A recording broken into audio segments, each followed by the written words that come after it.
Wait, who? Welcome to MsMojo, and today we're counting down our picks for the top 10 actors who look nothing like the book describes. Now I get it. Oh, sweetie, you did not tell me she looked like that. Before we begin, we publish new content every day, so be sure to subscribe to our channel and ring the bell to get notified about our latest videos. For this list, we're looking at actors and actresses who totally don't match the physical description of their characters in the books. We won't be looking at instances of whitewashing, because that's an issue for a list all its own. I'm supposed to never think of myself, to always help others, to never look too long in the mirror. Number 10, Daniel Radcliffe as Harry Potter, the Harry Potter franchise. You're a wizard, Harry. Okay, so Daniel Radcliffe does have a lot of the same physical attributes as the Harry Potter J.K. Rowling wrote into the books, but there's one really key thing that's different. In the novels, much importance is put on Harry's green eyes. For years, Rowling hinted that the color of his eyes, and the fact that they looked like his mother's, would have some deeper meaning, and in the later chapters of the final book, we finally learn what it was. You have your mother's eyes.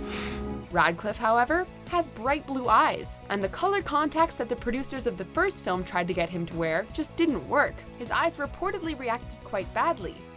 Number 9, Taylor Momsen as Jenny Humphrey, Gossip Girl. Hi, I'm Serena. Hi, I'm Jenny. If you never read the Gossip Girl books and jumped right into watching the show, you're about to be in for a rude awakening. I don't expect anything anymore. Though the blonde and leggy Taylor Momsen made for great TV Jenny, she couldn't have been further than what Cecily von Ziegaser wrote in the series. We're Humphrey's dad.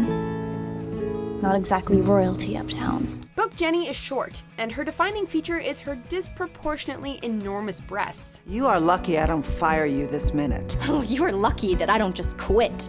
Because then what would you do? Similarly, Vanessa in the books isn't the cool boho chick played by Jessica Cesar, but more of a goth girl with a shaved head.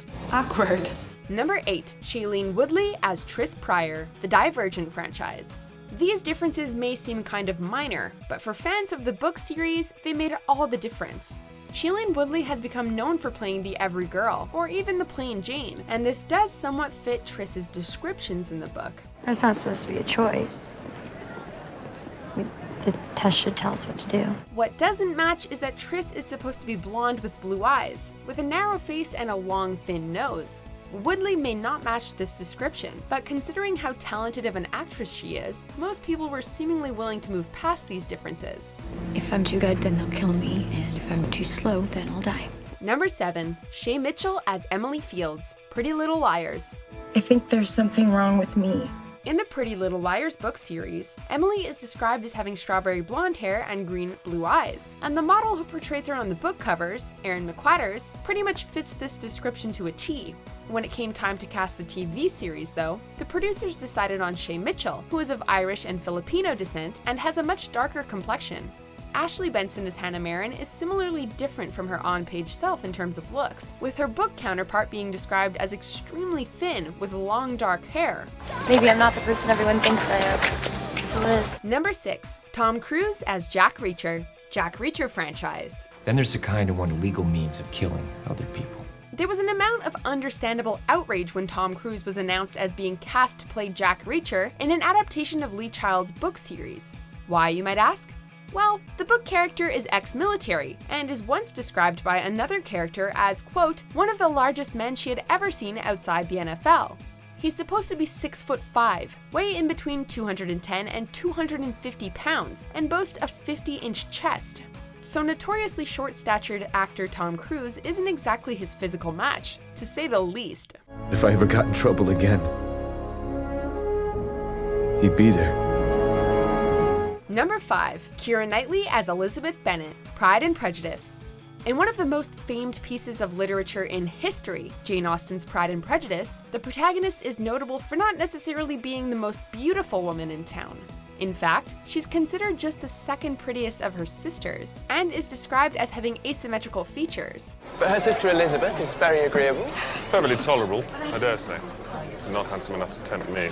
Enter Keira Knightley, one of the most striking and notably gorgeous actresses in the business.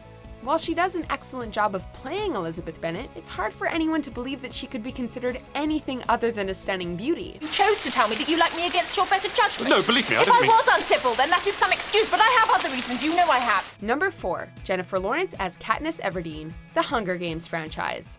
God, does anybody actually believe this?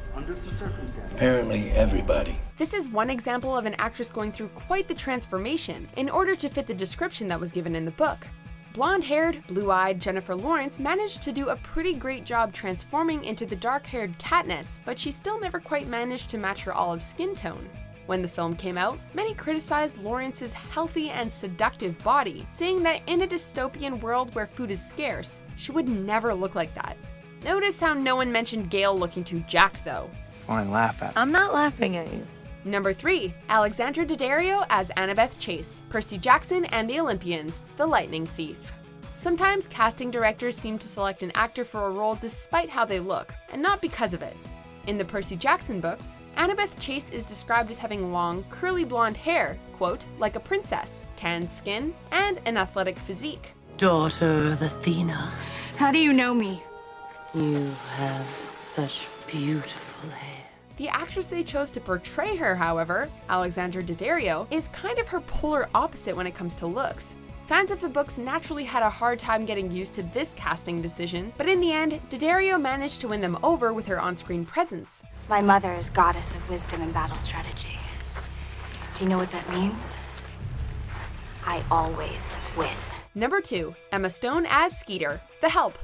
It happens far too often that Hollywood decides to cast a beautiful actress in the role of a woman who is supposed to be quite ordinary looking, or even unattractive. I just couldn't tell Mama I didn't get asked to the dance. The Help is yet another example of this. In the novel, Skeeter is described as being, quote, painfully tall and lanky, with frizzy red hair and a crooked nose. The character describes herself as bony and as having almost translucent eyebrows. Emma Stone, of course, is gorgeous, and while they did their best in hair and makeup, she never came close to looking like the book described. I've never met a woman that's exactly what she's thinking. Well, I got plenty to say. Yeah, I'll bet you do. Before we unveil our top pick, here are a few honorable mentions. It was a demon. You're right. I don't believe you. You have to promise you won't fall in love with me. That's not a problem. Why are you looking at me like that? Because you're beautiful. Oh my god. I enjoy looking at beautiful people. Number 1. Cara Delevingne as Margo Roth Spiegelman, Paper Towns. Margo was different. Margo was special. After the success of The Fault in Our Stars, John Green fans were clamoring for another one of his novels to be adapted for the big screen. They got their wish when it was announced that Paper Towns was happening, but once casting news was announced, not everyone was pleased. The story's manic pixie dream girl, Margo Roth Spiegelman, is described as a curvy Jewish girl, about who the main character thinks, quote, you could not say that Margo Roth Spiegelman was fat or that she was skinny. Model Cara Delevingne is pretty much the furthest thing from that description you could imagine, which kind of undermines some of the positive themes present in the novel. What a treacherous thing it is to believe that a person is more than a person. Do you agree with our picks? Check out these other great clips from MsMojo and subscribe for new videos every day.